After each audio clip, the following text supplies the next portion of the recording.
The fluorescent lights of Courtroom 237 cast harsh shadows across the defense table, where Sara Mitchell sits hunched in a faded gray blazer. Her Belgian Malinois service dog, Ghost, rests quietly at her feet. To everyone watching, she appears broken, just another traumatized veteran with delusions of grandeur. The packed gallery whispers among themselves, already convinced of the outcome. But they're about to discover that some secrets run deeper than scars, and some warriors fight battles that will never make the history books. Judge Robert Hayes shuffles papers with visible irritation. His reputation for efficiency is legendary. Cases move fast in his courtroom, especially ones he considers wastes of taxpayer money. He's already made up his mind about Sara Mitchell before the first witness even takes the stand. Prosecutor Daniel Cross stands before the jury with practiced confidence, his tailored suit and perfect posture radiating authority. He gestures dismissively towards Sara as he presents his case. The defendant claims elite military service, he announces, yet produces no evidence. When asked direct questions, she refuses to speak. Instead, they get notes passed to her lawyer like a child in elementary school. Scattered laughter ripples through the gallery. Sara's face remains expressionless, but beneath the table, her fingers move in subtle patterns that no one notices. No one except Ghost, whose ears twitch slightly in response. Dr. Elena Voss takes the witness stand, adjusting her glasses with clinical precision. She delivers her testimony with cold detachment. Sara Mitchell presents with severe PTSD and selective mutism, she states flatly. Her claims about classified military operations appear to be elaborate fabrications, a common coping mechanism where patients construct alternate identities to cope with trauma. Defense attorney Lisa Chun objects weakly, pointing out that Dr. Voss never had security clearance to verify military records. Judge Hayes overrules with sarcasm that draws more laughter from the courtroom. He's heard this particular fantasy before, he announces dismissively. The government's star witness, Specialist Marcus Reed, takes the stand next. As their records expert, his testimony seems definitive. He's thoroughly reviewed all available documentation, he confirms. There is no record of Sara Mitchell serving in any special operations unit. Only basic training followed by medical discharge due to psychological issues. Nothing more. Judge Hayes checks his watch repeatedly, clearly eager to wrap up what he considers an open and shut case. The gallery exchanges knowing glances. This is exactly what they expected. Another delusional veteran seeking benefits she doesn't deserve.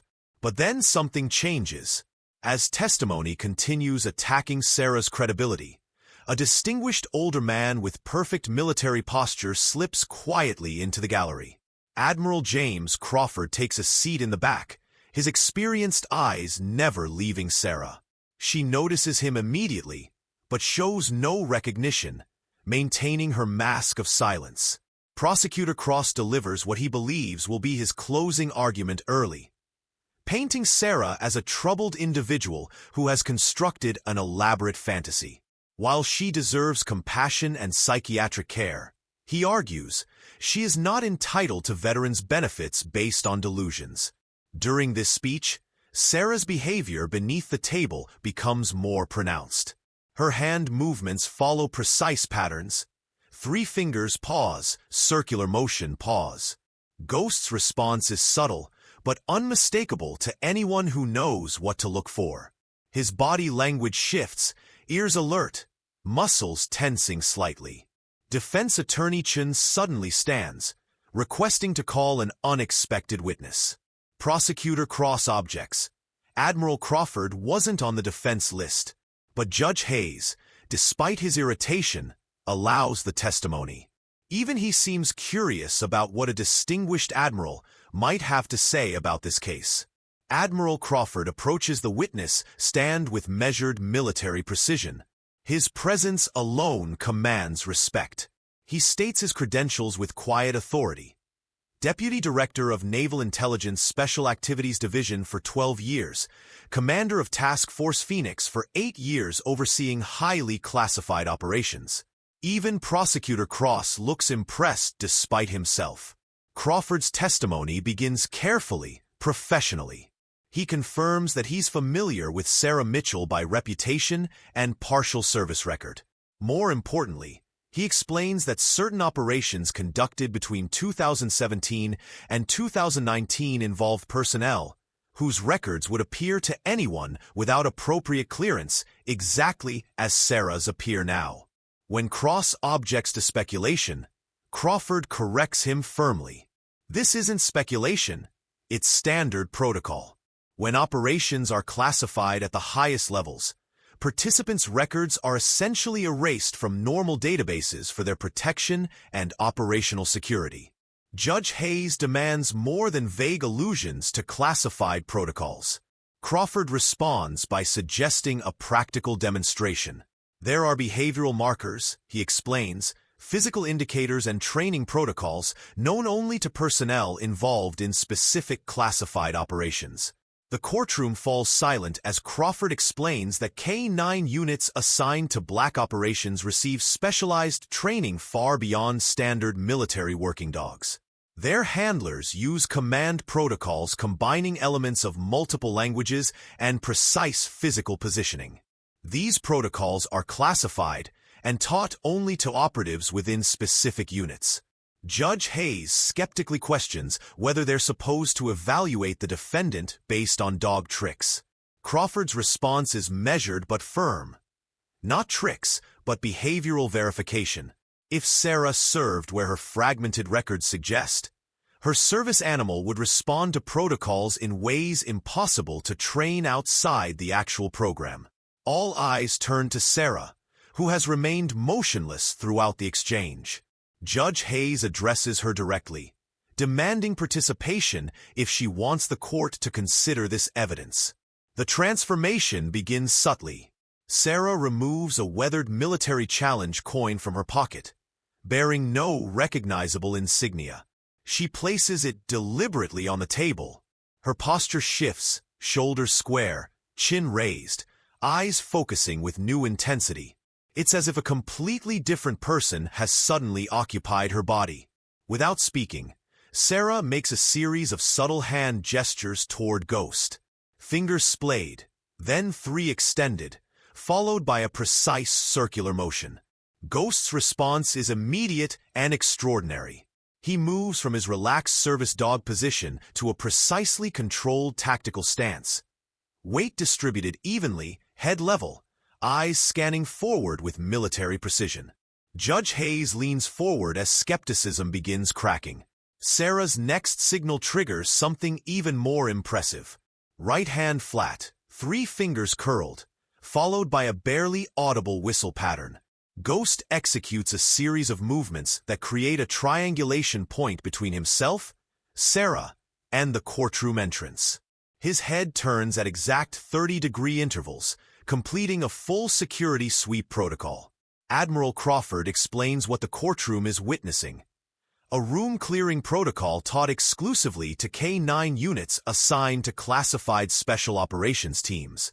The specific timing and positioning cannot be learned from videos, books, or civilian training. These protocols are classified at the highest levels. The courtroom has grown eerily quiet. Even Prosecutor Cross seems speechless. When Judge Hayes asks if Sara wishes to make a statement, she looks directly at him for the first time during the entire trial. She opens her mouth as if to speak, then closes it. Instead, she writes something on her notepad and hands it to her lawyer.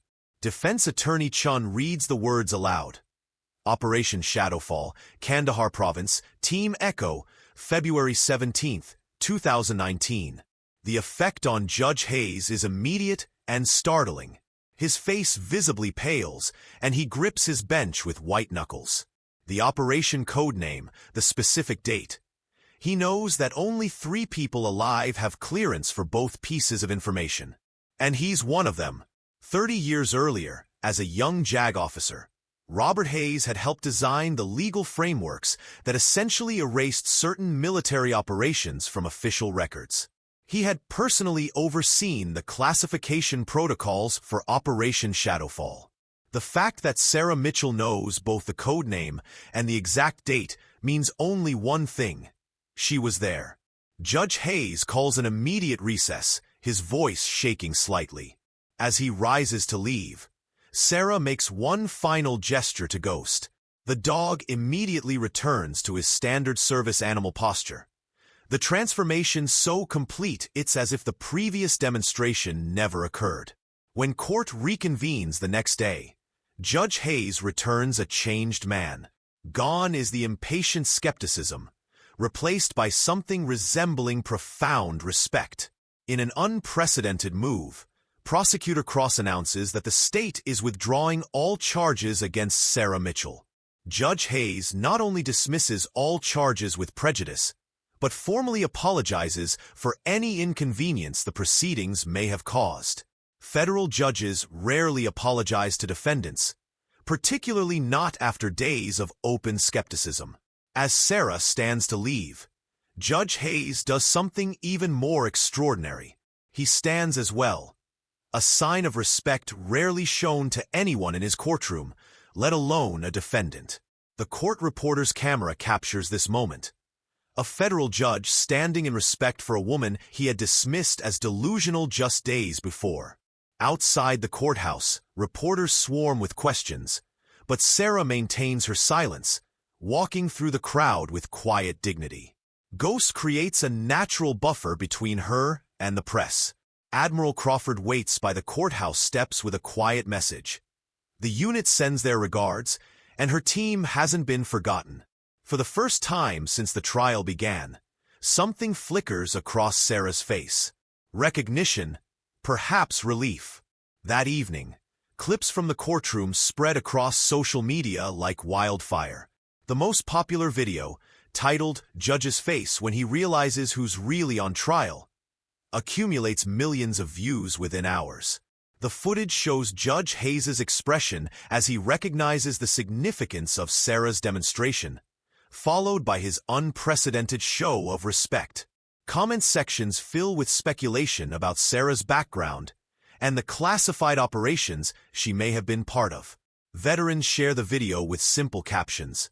Some heroes never ask for recognition. Military forums buzz with renewed discussions about classified operations and the toll of silence on those who served.